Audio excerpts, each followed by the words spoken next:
boss, what's up mga kabonsay? Welcome po sa channel ko guys for today's vlog. So nandito pa rin po ako sa Liam, Batangas dahil umattend po tayo ng bonsai show ng grupong WBBC o Western Batangas Bonsai Club mga kabonsay.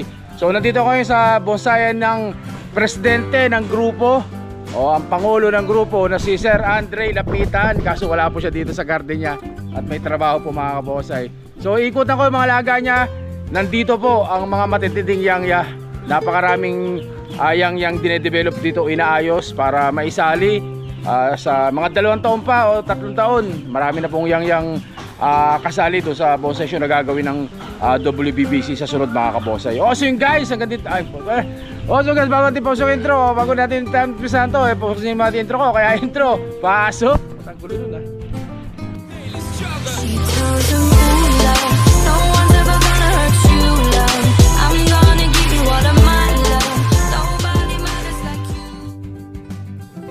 sa mga kabonsay. So unahin natin yung mga yayang Batangas. So daming halaman ni sir dito. Ano to? Siguro mga nasa 300 pieces to.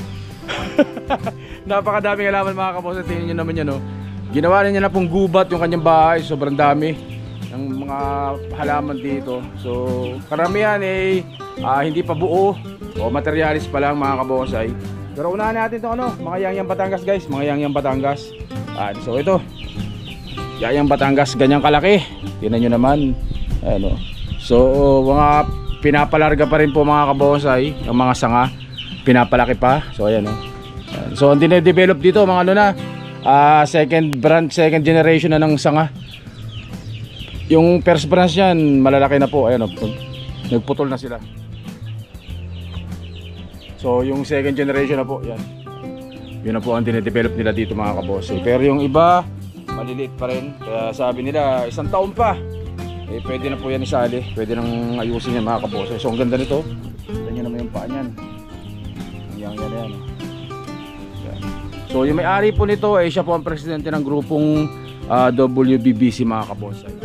So ito isa, hindi ko na masyadong malapitan dahil medyo masakit mga kabonsay.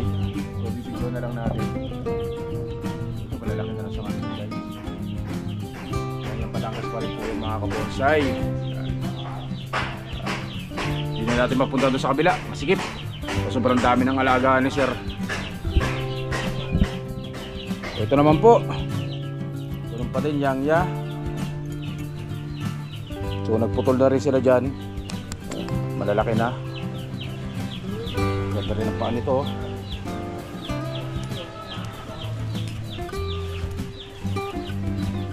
Kita nyo naman, sa sobrang dami ng sanga na yan.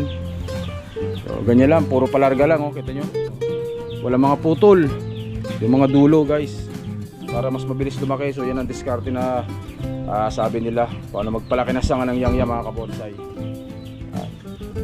So dito, ito naman ganun din. Papalaki na rin ang sanga guys.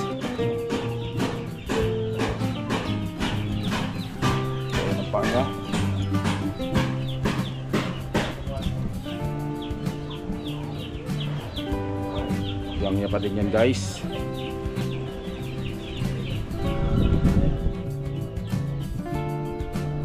So ito yangya pa din. Sinin nyo guys So ganyan sila magpalarga talagang hindi pinuputol.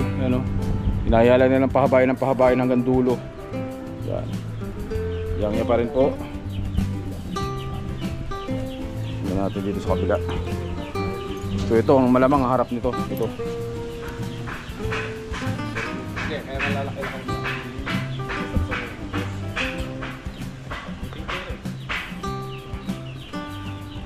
So puro yangya muna guys, unahin ko puro yangya. So dito yangya ulit. Laki rin nito. May ikot pa doon Ito malalaki sanga nito. Malalaki na sanga. 2 taon, mga 2 taon sir, okay na to tingin mo? 2 taon pa 2 to 3 years. Kompleto na to. Laki. Yan Batangas. So yan pa sa loob. Ayan na dito.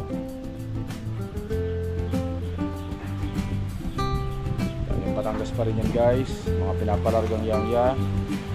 So yan pa. So ano, mga naka-wild lang mga kabose, kaya hindi masyadong mamukaan. Puro naka-wild yan.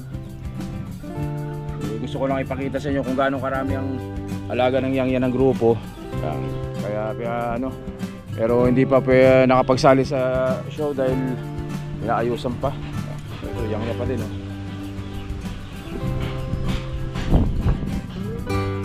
Ito pa, daming yangya.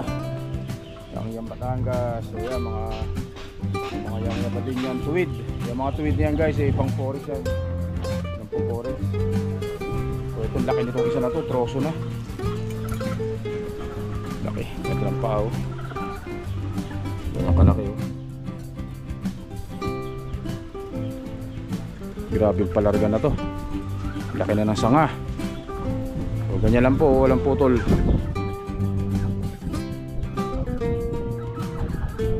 Bayang yan pa din. Mga naka-wild.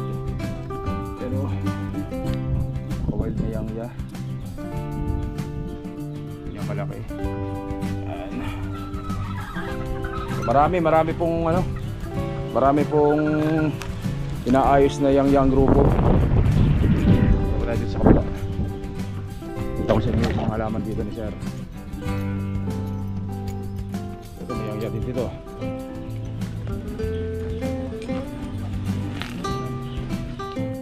Yang Batangas pa rin po yan guys.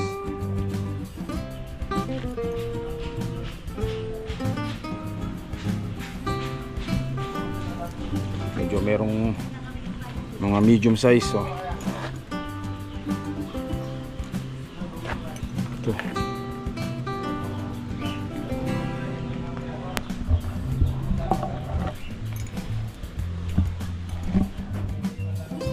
Ito pa, oh. Yangya pa din, yangya. So ito guys, yan, oh, yangya pa din.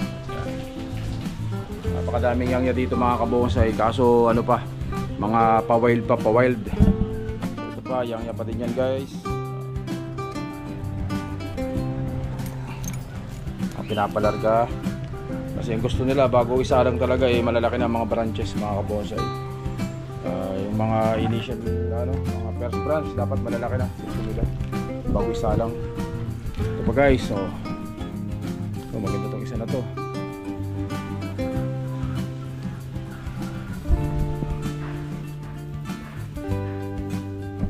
So nagdidilig na naman si sir, oh. Dati pinunta namin siya, nagdidilig, eh.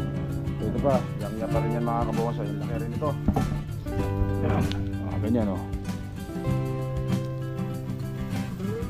Napakadaming yangya dito. Dito pa, yangya pa din. Yung kayang yangya to.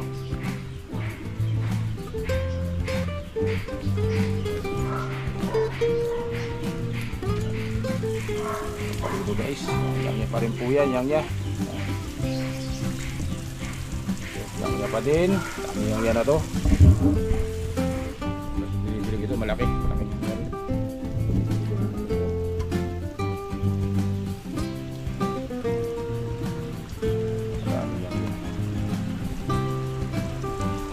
Sa kabila, meron pa dito sa kabila. Puro yangya muna guys ngayon. Puro yangya muna itong video na to.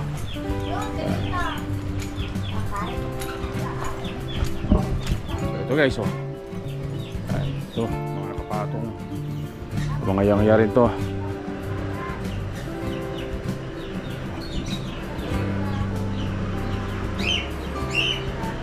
Ganda rin to, maganda.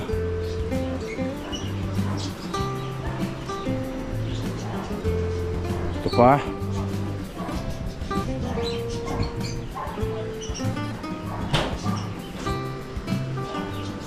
Sobrang pipino ng daon guys, oh. Ayun. Kaya maraming natutuwa dito. So dito pa, yangya pa rin mga kabonsay yan. Ito, kakaiba, exotic yung itsura, oh. So,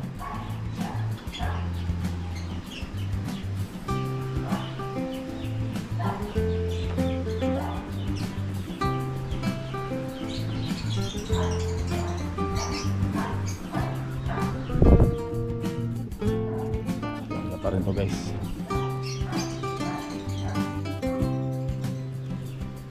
Nakalaki. Ito meron sa baba. Yang pa din. Ito malaki nasangan ito. Habol na to. Pwede nang ilatag talaga.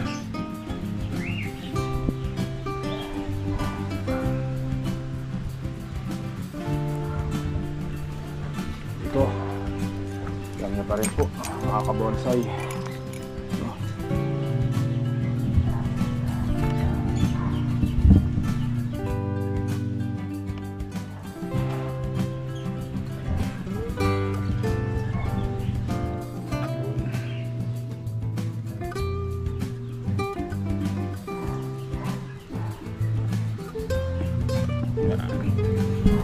At ito pa, yan pa rin. So maganda rin tong isa na to, ang ganda ng paa nito.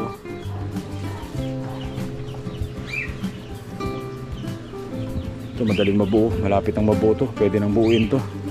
Yung isa na to.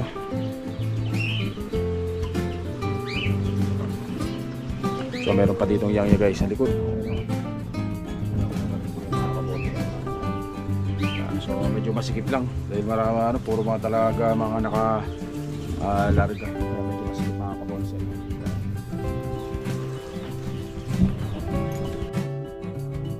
So guys, part 1 to ng video natin dito sa bonsai ni Sir, ano pangalan ni Sir? Sir Andre. Sir Andre Lapitan. So part 1 to ng video natin sa bonsai ni Sir Andre Lapitan. So inuna ko lang yung lahat ng Ayayang Batangas mga kabonsai. So guys, hanggang dito lang po muna. Stay safe. Siyempre, God bless mga kabonsai. Maraming salamat po. Thank you.